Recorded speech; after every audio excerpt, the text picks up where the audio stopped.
Hello and welcome back to Dolby Creator Talks. I'm your host, Ben Givarz. This is a show about how artists use technology to tell their stories, and my guests today are absolute legends in the world of music recording, production, and engineering.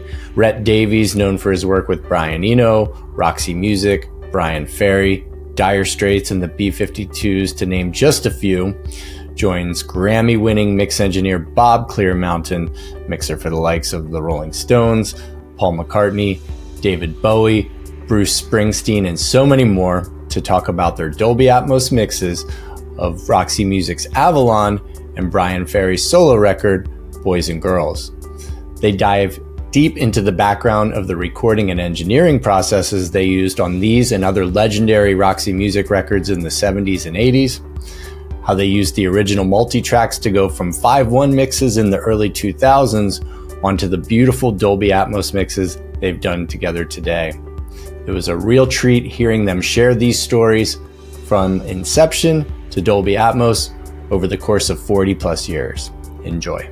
Well, this is an exciting conversation with a unique perspective, I think, when it comes to the history of these great timeless records by Roxy Music and Bryan Ferry. And you know, it's not only about exploring how today these records continue to be loved by established fans and also find new fans, and now through Bob's Dolby Atmos mixes, a way for fans to experience them in a really special and immersive way, but in a way that you both, being the original producer and engineers, have been involved with every step of the way, right? From stereo to 5.1 and now on to Dolby Atmos. And that's a really special combination. It must really take you back going through these tapes and digging into the recording sessions again. Rhett, take us back to even before Avalon. You had established already a relationship with Roxy Music and a process for production on records like Manifesto and Flesh and Blood, right? Yeah, it all started back in 79 with Manifesto. I was actually called in as a house engineer to do a week's work with Roxy Music. And 45 years later, I'm still working with them. That's a hell of a week. That's a hell of a week. But I guess the connection came through Phil Manzanera, because I'd worked with Phil Manzanera initially with Brian Eno on Taking Tiger Mountain. And then I did two solo albums with Phil Manzanera. And obviously I also did a lot of work with Brian Eno. And I think the work with those two guys was very innovative. And the way that Eno worked in the studio especially taught me a hell of a lot about how, I mean, as Bob remembers, back in those dark days of the 70s, you know, a band would rehearse for a week and then they'd come in the studio and they'd set up and you'd record it and then you'd mix it. And Eno was completely different. I mean, the studio was his instrument, and that's the big thing that I learned from him.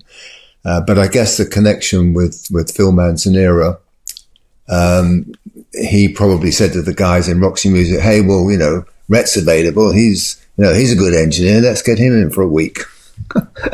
So I was pulled in on Manifesto, and briefly, the tracks were pretty much cut. They'd been cut down at Ridge Farm with the band, and we came into Basing Street Studios, and halfway through the week, Brian said to me, I've got this song. I just can't get the right feel. You know, I don't know what to do. You know, every time I try to cut it with the band, it just doesn't come out right. So we went off into a little tape room, and he played me this song, and I just said, wow, that is a great song. And I said, you know, there may be another way that we can approach this. And he said, well, how's that? I said, well, what we could try and do is maybe just put down a simple groove on a rhythm box and a keyboard track and put the atmosphere that you want onto the tape. And then the band and the musicians can then play to that atmosphere. And that turned out to be Dance Away. And when Bob mixed that, or remixed it, I should say, the disco version, it became a big hit. and it turned out great. I think that opened up a floodgate, which eventually led to Avalon and Boys and Girls, but it was the starting point. The other thing that we cut at that same time, which didn't get used until Avalon, was To Turn You On. That was just a CR78 groove, and Bryan put down a Farfisa part, and it sat there, and we worked on it. We put drums on it in New York at Atlantic Studios, and but we just saved it, and it didn't quite work for that record. It didn't quite work for Flesh and Blood, but it sure worked for Avalon. Yeah, eventually. Yeah, it was waiting for its day. So that was my initial. That was Manifesto, and it was scary times for me because I'd never worked in an American recording studio. I mean, for me to go over to Atlantic Studios and to meet Arma Erdogan and to be recording drums with Rick Marotta, it was like, whoa! For a young guy, it was. I felt I was out of my depth. It was fun. So then, I guess moving on from Manifesto. When we got round to doing Flesh and Blood, Phil Manzanera had built his own studio, a gallery studio, which was a phenomenal space. And it had a huge control room, enormous control room, and, relatively good sized studio. But the control room was set up for recording.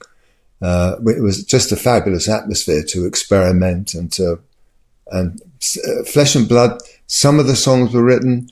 Some of the songs were covers, and some of them that started the creation in the studio. And then that was the first one that I remember working with Bob Clearmountain, and that was another nerve-wracking experience. You're going over to New York to work with this guy called Bob Clearmountain, and you expect this great, huge guy with a beard and a big lumberjack. And you meet this nice guy, this really nice guy. And we just got on, and what Bob did to it was his mixing was just phenomenal. It just the depth that he put into it all, and he got it. That was the crazy thing. I mean, the moment the tape started and he rolled the tape and he just knuckled down and got on with it, he just heard it. He just got it right first time. It was amazing connection. I loved mixing that record. I remember thinking at the time, I felt like I was floating through space, and they were watching, passing planets and asteroids and things like that. I remember, I think I said that, and I'm sure you thought I was just out of my mind.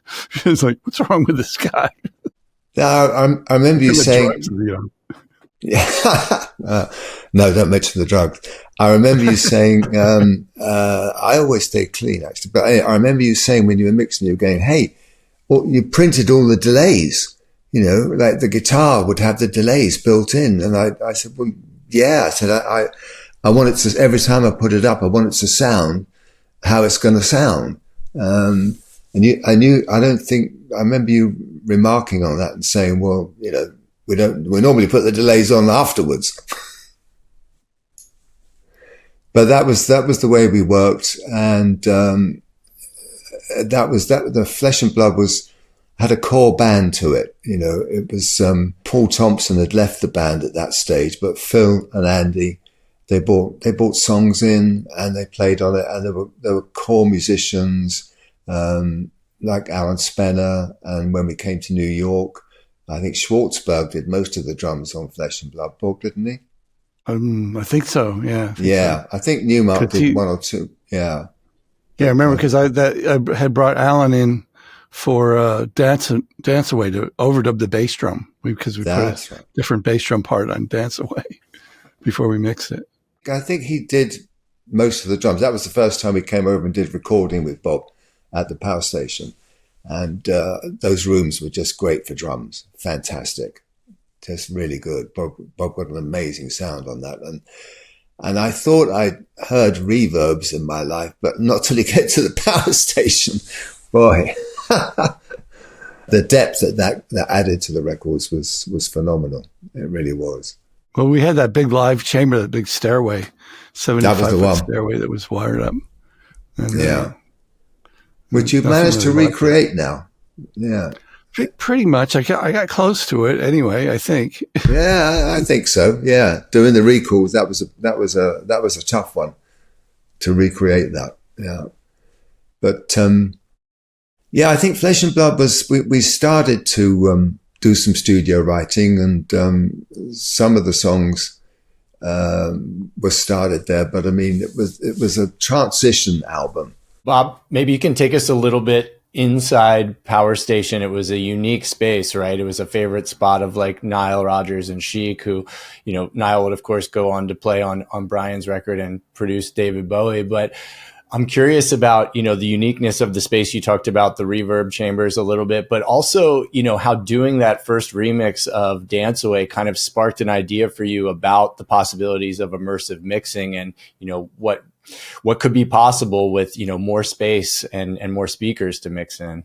Well, it wasn't really until Flesh and Blood and Avalon that I just kept thinking, man, I wish there was more speakers. I wish there were more places to place things, and I wanted to do things with delays and reverbs that were more surrounding the listener, surrounding me as a mixer. And stereo was like, I love stereo, but it seemed a bit limiting for those particular productions because there was just so much to them. And, without being cluttered, it's amazing the space that you guys had created there, Rhett. And it's just, it was so beautiful. And so I always had it in the back of my mind, more speakers. Yeah. You got them now. Yeah.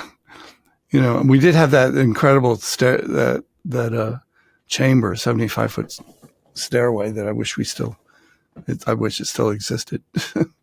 So the mixing process for Avalon at Power Station, it was sort of over the course of a week. And then you guys were happy with what you had. You knew you had something special, I'm sure. There's an interesting, just a little side story that Flesh and Blood, we didn't have any automation yet. It was just manual faders. We didn't have even VCA groups or anything. So, it's total manual mixing. And of course, when you do that, you mix in sections. You do a bit and then you do it on 1/4-inch tape or 1/2-inch tape, whatever it was. And then you edit it together. And I would pull the edit pieces out, the pieces that weren't used, and I'd hang them around my neck because it was really convenient to do that. And so I always had all this kind of 1/2-inch or 1/4-inch tape hanging around my neck. When we went to do Avalon, it was the first record that we had done with SSL automation. And so I didn't have to do all that editing, each time. It was just, and I remember Bryan Ferry, looking at me and during the first mix, and he just has this look on his face like something's not quite right. And I'm thinking, what's wrong? Am I doing something wrong? Does something sound wrong to you? He goes, well, no, it's not that. It's, I'm really used to seeing the tape around your neck, and you don't have any tape around your neck. Oh, okay. So I went and got some 1/4-inch tape and slung it around my neck. He goes, is that bad? And then he goes, oh yeah, okay, yeah. And you have his headphones on. Yeah, okay. Now it sounded good. Always stylish, Mr. Clearmountain. Well, whatever the customer wants, Exactly. Exactly what you want. Yeah. Hey, I'll mix on my head if that makes it sound better to you, From there, we sort of go on to what's kind of considered the real breakout solo record, right? Boys and Girls. And it's an evolution, isn't it, from Avalon into the solo career. And a lot of amazing players show up on this record, right? I mean, we've got Mark Knopfler, for example, David Gilmour, Nile Rodgers, Marcus Miller. Take us into some of the recording and production process on this and then into your mixes, Bob. Boys and Girls was totally, from scratch. Bryan had keyboard ideas and little phrases. But I mean, I got through some drum machines on that record. Everything we just cut to a groove, and we cut so many tracks. And we ended up with what we ended up with, but it was a very long process. I think it took best part of 2 years to complete that record. But Bryan, I think now, once I'd introduced this way of working to Bryan Ferry, you've got to remember, he comes from an artistic background. He studied art. And I think he was starting to see his music as a soundscape where he could just start to build it up slowly and start with a blank canvas and put down a little groove and put down the basic keyboard part. And the beauty of that was that it meant that when a musician came in, whether it was David Gilmour, Mark Knopfler, or any of those guys, they were playing to Bryan's picture and they were reacting to Bryan's picture. And the golden rule that Bryan had when any musician came in was we would not give them any instruction as what to play.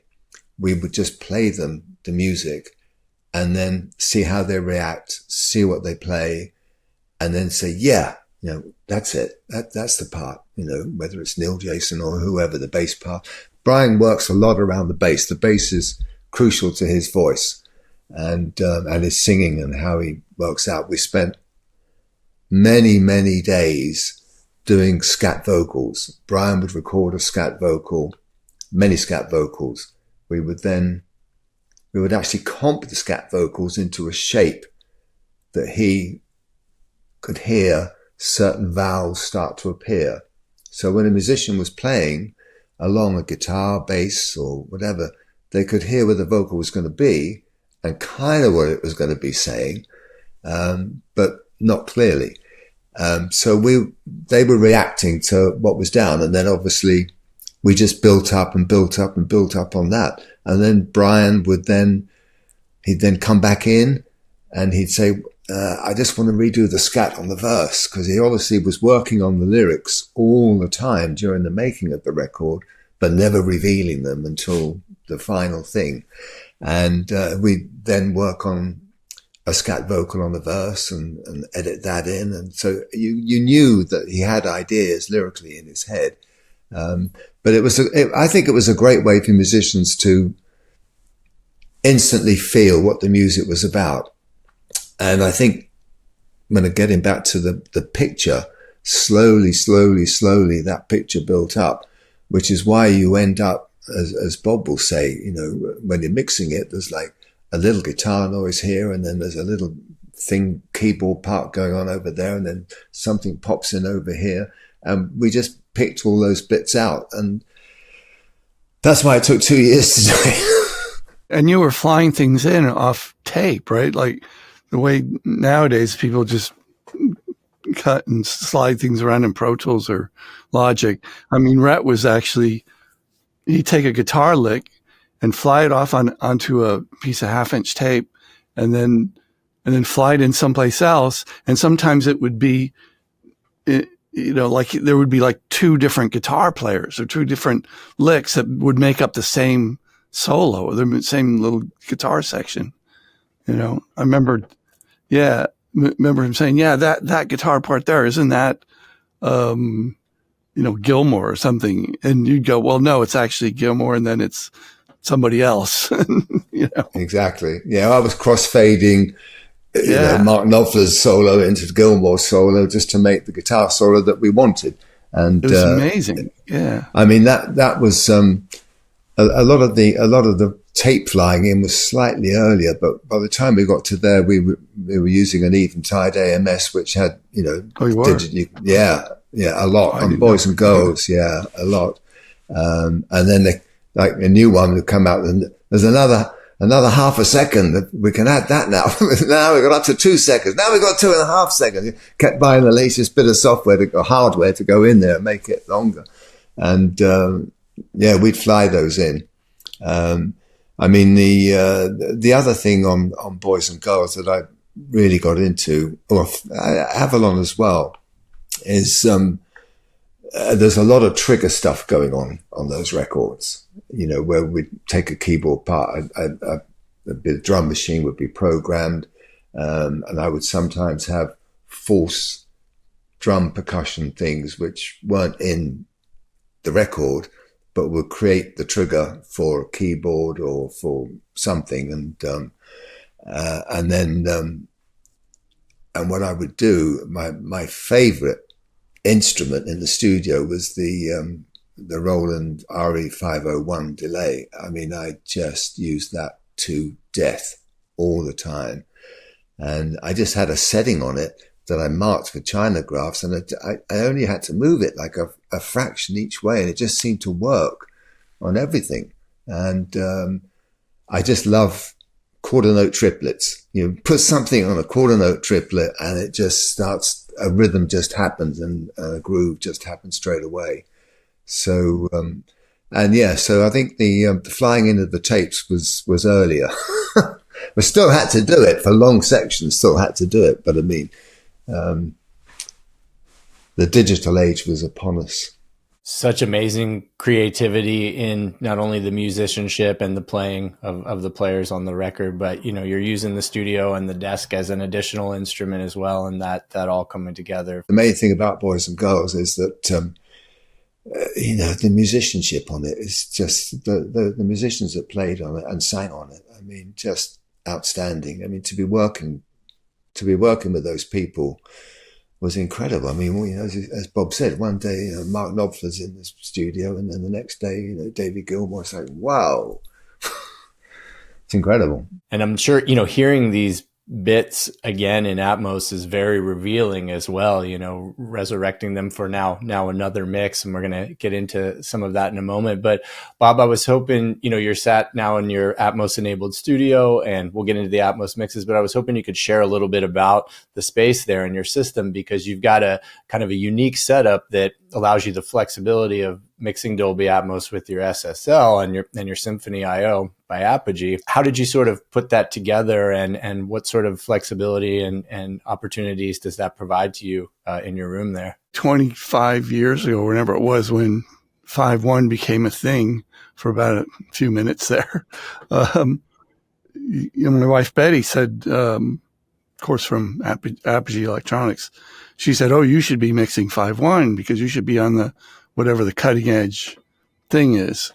And I was like, "Oh, for Christ's sake, really?" She's like, "How am I going to do that?" And then I woke up in the middle of the night and realized, and all of a sudden I realized how I could do it on the SSL, and even though it's not really designed for that at all. And, but then time went on, and I did 5.1 mixes. I mean, I've got a server full of them that nobody cares about. and then, Atmos came along, and, I was doing 5.1 mixes for the band, for Robbie Robertson and Universal. And I had done 3 albums, the first 3 albums. And the 4th album, Cahoots came up, and they called and they said, "Oh, can you do Cahoots as well? But can you give us an Atmos mix this time?" Because that was just becoming a thing. And I was like, "Sure, I'm sure I can do that."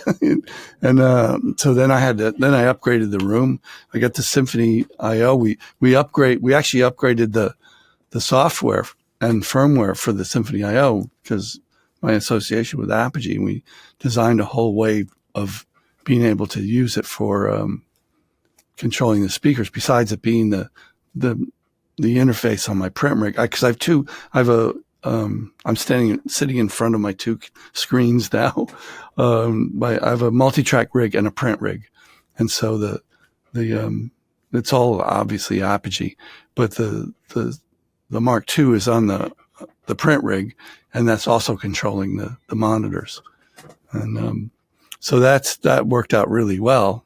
And plus the fact that I have this 16-channel analog compressor, which is a combination of my brilliant assistant, Brandon Duncan, and the people at Apogee sort of helped me put that together. And that's all another story, which is a bit technical for this conversation, I think. That's so cool, though. That's really, really cool and unique and gives you, I think, a lot of flexibility and a lot of options. You talked about doing the 5.1 mixes in the early 2000s. Tell us a bit about the process of going from the multi-tracks to the 5.1 and then back to the multis to kind of go to Atmos and digging into those tapes. I'm sure you found some interesting and unique things. And how did you go on to use those in Dolby Atmos? People would have thought, oh, you probably had stems from the original mix as well. No, I never did stems. I never understood the reason for stems. It seems like, oh, why do this twice? And then the second time, now you don't have as much control. It's like, it's just, if I want to do something twice, I'll just recall it. It's really easy on the SSL. We did the 5.1, Rhett and I did the 5.1 mixes of both Avalon and Boys and Girls back in the day. And then we just went back to the multi-track and did it again. Mixing is fun for me, and I think it is for Rhett as well. And so, we get to do it again. I thought that's fantastic. It's fun if you can find the stuff. There was quite a few moments there where we, where the hell does this track come from? And we found it. It was in the middle of another track. It was like a cutout that we. But you scratch your head. Finding the bits, plus the fact that we had done edits, there were vari-speeds, there were all these weird kind of Avalon. Everything was vari-sped, but it was transferred at normal speed, and it was massively complicated. I think it was that, or maybe it was Boys and Girls. I can't remember. Yeah, it was Avalon. I had a lot of vari, because we cut the tracks just with the keyboard and rhythm box, and of course. Then we realize, it's in the wrong key or it's in the wrong tempo, and if we're talking analog here, you can't just flick a switch and reset it. You've got to speed it up. Yeah. So it was a lot more complicated than what either of us had remembered from the original mixes, I think, and, but still, it's always an adventure, and I love a challenge. And especially when the music is great. And it was just this music I still listen to it all the time. It's such a pleasure to listen to and to work with, we were in heaven, I think. Plus, Rhett's become such a good friend over the years. It was just great that he was able to come over and we could work together again. Oh, it was such a gas to come back into Bob's studio and do that. The way that Bob mixed the 5.1 and is mixing the Atmos, I just sit back and let him get on with it, unless I'm hearing something that's slightly going in the wrong direction. But what's amazing is that to watch him set it up and to work, he's working in stereo most of the time, but you can see his hand is going to the top of the desk and he's pushing buttons there and there because he's seeing and hearing, we'll send that, we'll route that round there, and that can go up there, and that can go around there. And then suddenly at the end of it, he flicks the switch and it's like, wow, it's just all there. It's just amazing. Yeah, and then we'll just a few things here and there. Maybe this thing should go to the left rear instead of the right rear or something, Exactly, yeah. But it's...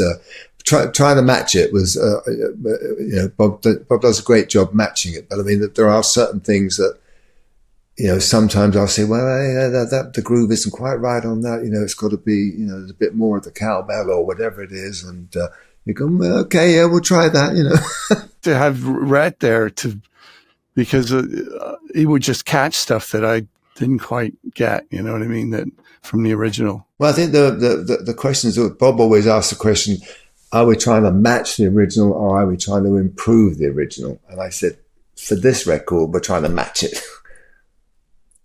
I think there's going to be other projects, hopefully in the future with Bob, that I think Bryan is interested in improving. Well, some of the solo stuff, I think I have actually improved some of it. It's a lot of it. I just try to match it as close as possible. But, first I try to match it, and then I said, okay, now can we make it better? That kind of thing. That's worked great. That's turned out really good. We're talking about the best of Bryan Ferry, which is coming out in October, November or something. which we just finished doing. Sorry, I don't know whether we're going to get onto that or not. That's great. And I can testify for the results sounding fantastic as well. I had the pleasure of hearing them in Bob's room a couple of days ago. And I know it sounds a little bit cliche, but knowing these songs so well, what I noticed is these mixes really maintain the original creative intent, but open them up, right? And the production and the mix is so delicate almost that it's like extremely revealing to hear it this way. And there's a lot going on. And I think, Bob, you took such delicate care sitting down with Rhett and meticulously placing these elements very specifically, like with Avalon. There's very specific placement of the background vocals and the vocal harmonies that really kind of surround you. And I think especially interesting is that, vocal performance of the Haitian singer, which is such a key part of that track, that sort of coming in at the end, sort of in the rears, was just a really beautiful way to hear it. And it was almost like hearing it again for the first time. It was really special. Yeah, it did an amazing job.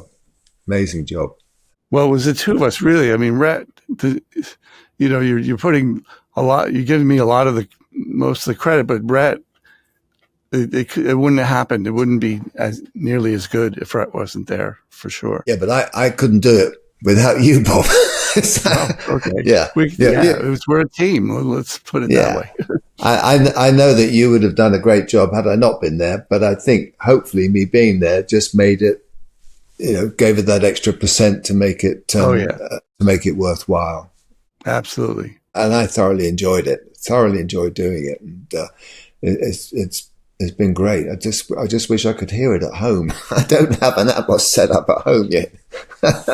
I wanted to just ask specifically about a couple of the songs and the mixes. On More Than This, for example, there's a lot going on, right? A lot of those guitar parts, and they're kind of floating in and out, and it sounds like different reverbs happening, and also like the synths are sort of like in the height channels at some parts too. What a beautiful mix. There's very little on that track. There's probably less on that track, more than less, than there is on probably any of the other tracks. It's quite interesting. Yeah. But it's very, very, very hard to play that, to get a band to play that live. I don't know why. It's just really difficult to capture that song live. Something's to do with it. Part of that's to do with the key, because it ended up in a very high key for Bryan. But I mean, just a little story. The guitar part, the main guitar part on that, took an afternoon to create. Bryan and Phil and I were sitting in his studio, the gallery, and we were going round and round in circles trying to come up with a guitar part for that song. And I think it got to tea time and we just about sort of, let's take a break. And suddenly Phil said, well, hang on a second, just let me tune up. And he went, dang, dang, go dang, dang. And Bryan and I went, that's it! Really? He was tuning up. And we said, that's the part. I can remember Bryan's face. We just looked at each other and went, that's it. Don't touch a thing. Of course, now when you play it live in a different key, the strings aren't open, so it's difficult to resonate as much as it does. But yeah. But there's very little on that track. There's like a keyboard, there's drums. I mean, it's not a full multi-track at all. But I don't know, Bob. That's what I always think about it. I noticed in Slave to Love, like that storm moment, right. when all of that comes in, that really, I had never, of course, heard it quite like that. And, that really comes to life in Atmos. I think we added a little bit of something to that, a little extra rain or something. I think you did, Bob. Yeah. Yeah. Plus it comes in, and, over your head, which is where a storm would occur, right? It's so great to, look, something to you. Now, this is a real use for the height mics, the height speakers. I mean, And then just finally in Don't Stop the Dance, I mean, what a great groove, awesome bass line, to begin with anyway. And the sax is beautiful. You've kind of got them on the sides in some moments. God rest the guitar riffs. David Sanborn. Yeah, it's so sad to hear Sanborn passed away. I'll tell you a little story about Don't Stop the Dance. We were actually working down at Bryan's house in Sussex, and we set up a little studio down there. We were just cutting some tracks. And as I said earlier, any new drum machine that came out, I wanted to try it. And on that particular day, Simmons came out with a drum machine. I didn't really like Simmons drums, to be honest, but they came out with a drum machine. I thought, I got to check it out. And then, so they lent us one for the day. And Bryan had to go and have a meeting somewhere. I can't remember what it was. And he said, I'll be back in an hour. I said, okay, fine. I'll go and have a play on this Simmons drum machine and see what I can come up with. And I came up with that groove for Don't Stop the Dance. And I thought, well, that's pretty cool. And maybe I'll just put a little keyboard on here. And I had I think it was a Korg Poly 6, I think. And I just with one hand, I just sort of hit a triad chord and froze that and just went through the song and just recorded and Bryan recorded the keyboard, and Bryan came back and said, what the hell's that? And that was how Don't Stop the Dance came about. And then, of course, Neil Jason played, it's there, the groove's there, the mood is there from the keyboard, and Bryan put on a scat vocal and came up with some ideas for it. And then that's it. That bass part just clicks it all into place. Yeah, it's amazing. It's such an incredible groove in that song. That's the soundscape that I'm talking about, where you're presenting something to a musician and they just react from it, and something comes out of that, rather than, okay, guys, what are we going to play now? 1, 2, 3, It can work. Obviously it does work. But this is Bryan's way of working, and he loves it. I mean, he's a workaholic, and he loves creating these pictures, these audio pictures, and just tinkering with them and playing with them. And that's the way he sees it. Of course, it makes it more of a challenge to mix, especially the song Boys and Girls. I mean, that was a real, I remember the original mix sitting at Air Studios in London, falling asleep on the couch trying to, just kind of took us a long time to get that one. And then remixing it, of course, it was actually easier because we knew what we had done. Again, you see that song, Boys and Girls, it started with just a keyboard part, a keyboard riff that goes all the way through that Bryan played, and the CR78, and that's it. And then everyone just fell into that. But the stereo mix you did was phenomenal. The depth that you put into that was just incredible. And to recapture that for Dolby Atmos was amazing.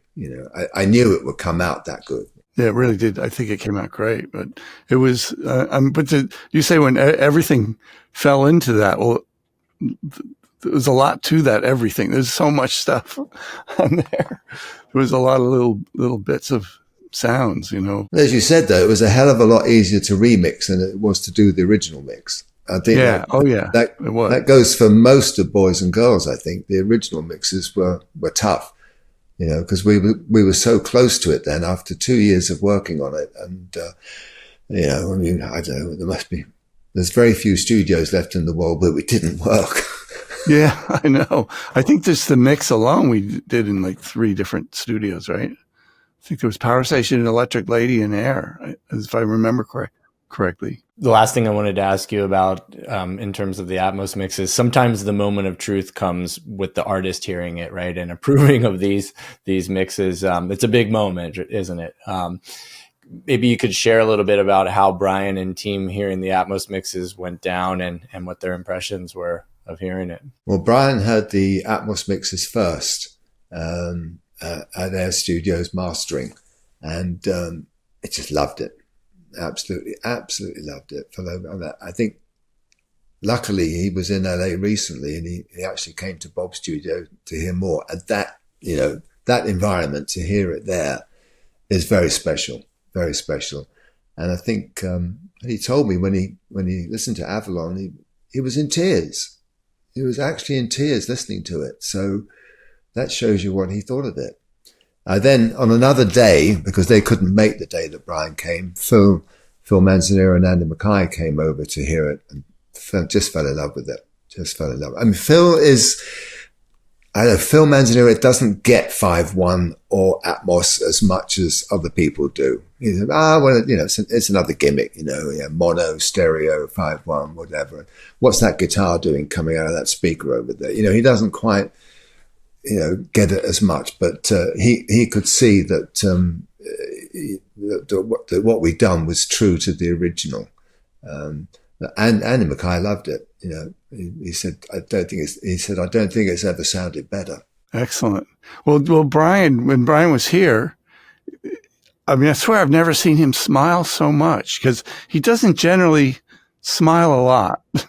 He's not a, he's a very somewhat serious person, I think. And he was just beaming. He was so happy. It was so great to see him. And, and he's reacting to our mixes that way, and which is just a wonderful thing. Bryan is he's a shy person. He's actually a very shy person. I think that's what it is. He does like to have a laugh and crack a joke, but he is quite just shy, and it takes a bit to, He's shy, yeah. But he loved it. He came back loving it. And then, now I think we've got the go ahead to do some more Atmos mixing with Bob later this year on some other Bryan Ferry solo records. So that'll be exciting. That'll be good. Well, this has been fantastic. Rhett and Bob, thank you so much for sharing this. We're really excited for the world to hear these mixes, and are excited to amplify the amazing work that you're doing. So thank you for joining us today. You're welcome. Right. Well, thanks, Ben. Many thanks to Rhett and Bob for joining me for this conversation. It's always special to hear from the original producer and mix engineer on such iconic albums, and all the experiences they bring to mixing in Dolby Atmos. And you can listen to Roxy Music's Avalon mixed in Dolby Atmos by Bob Clearmountain on enabled streaming services now. Also, keep an eye out for more Roxy Music and Bryan Ferry solo catalog mixed in Dolby Atmos, including the just announced retrospective Selected Recordings 1973 to 2023, which is an 81-track collection and the first ever career-spanning release to fully explore and celebrate the depths of Bryan Ferry's work as a solo artist, spanning a period of over 50 years of music and 16 solo albums. The collection is due for release on October 25th via BMG. You can learn more about Bob Clearmountain and his amazing Dolby Atmos studio at his website, mixthis.com. You can also check out an interview I did with Bob at NAMM 2022 as part of Dolby's Hear from the Creators page and our YouTube channel. To hear more conversations with mix and mastering engineers and producers working in Dolby Atmos, be sure you're subscribed to Dolby Creator Talks. You can find links to our show on all the major podcasting platforms, including the video version on YouTube in our show notes, or you can simply search for Dolby wherever you get your podcasts. And if you're curious to know more about the Dolby Institute, head on over to dolbyinstitute.com. There you'll find information about all of our programs. You can subscribe to our mailing list and access the entire library of episodes of this podcast. Dolby Institute is also where you'll find the Dolby Atmos Music Accelerator and Dolby Atmos Essentials course covering all the topics you need to get started creating content in Dolby Atmos today. For other amazing Dolby Atmos resources for music creatives, check out the links in our show notes. Everything is completely free and available in multiple languages. Until next time, this is Dolby Creator Talks. I'm your host, Ben Givarz. Our producer and editor is Michael Coleman. Our executive producers are Amanda Snyder and Jack Ferry, with additional editing by Matt Nixon, and our production coordinator is Karen Marakeen. Thanks for joining us.